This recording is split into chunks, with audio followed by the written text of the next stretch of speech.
We often hear this call, we need better leaders, and so let's train leaders. Leadership training has become a popular field of study and project work, especially among international nonprofit organizations who work in development or church-related ministries. I've done a lot of it myself, even written a book about it. Here, New Horizons for Afghanistan, a very specific leadership book for a specific honor-shame context. But what makes a good leader, for example, in Sweden, is quite different than a good leader in India or Angola or Afghanistan. This is Module 4 of our course on cultural intelligence, appreciating one another's cultures. I've entitled this module, Leader, a Boss or a Guide, Directive Leadership or Participatory Leadership.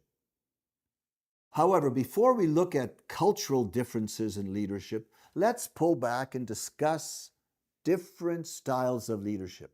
When I've done leadership workshops in Central Asia, I usually present 4 styles of leadership, which I've adapted from John Maxwell's 5 levels of leadership. Now, admittedly, this is itself a Western approach, but it's helpful for the purpose of our discussion.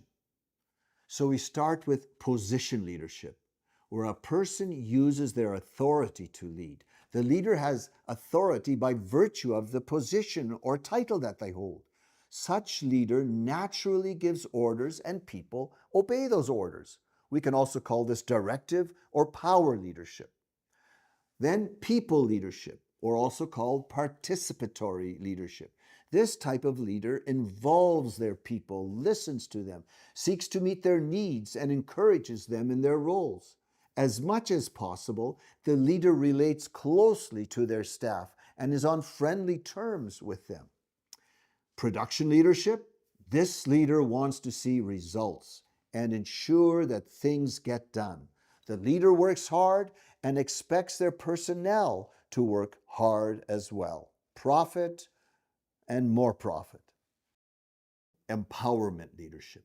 This leader focuses on others. Such a leader wants personnel to succeed.